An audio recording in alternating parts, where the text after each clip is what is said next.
Новата такса за декарбонизација која ќе ја плаќаат компаниите кои извезуваат во Унијата ќе биде сериозен удар врз металската индустрија. Иако се уште не се знае колку ќе изнесува, од овој сектор веќе прават пресметки за колку ќе им поскапат производите и како да ги задржат клиентите.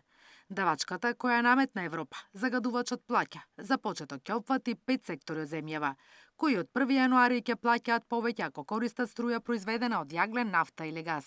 Целта е да се намали глобалното загадување и електрична енергија да се користи само од обновливи извори. Во секој случај цената ќе биде оптеретена и компаниите, бидејќи за ова се зборува неколку години, треба и мислам се спремаме на некој начин да се соочиме со тоа.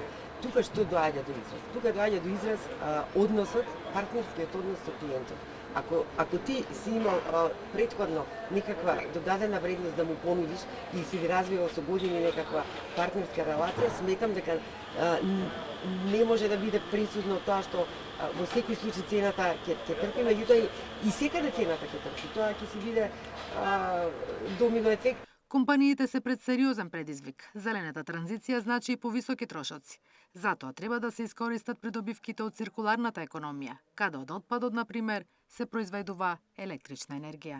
Како целокупниот отпад кој што го креираме во нашето деловно и нашето индивидуално живење може да стане ресурс во креирање на следен производ.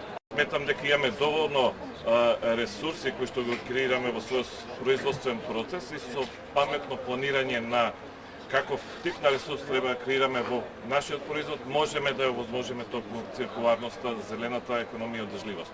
Како до поодржлива енергија и поконкурентна економија, ќе се разговара на предстојниот саем Енерготехнома, кој ќе се одржи следната недела во Скопје.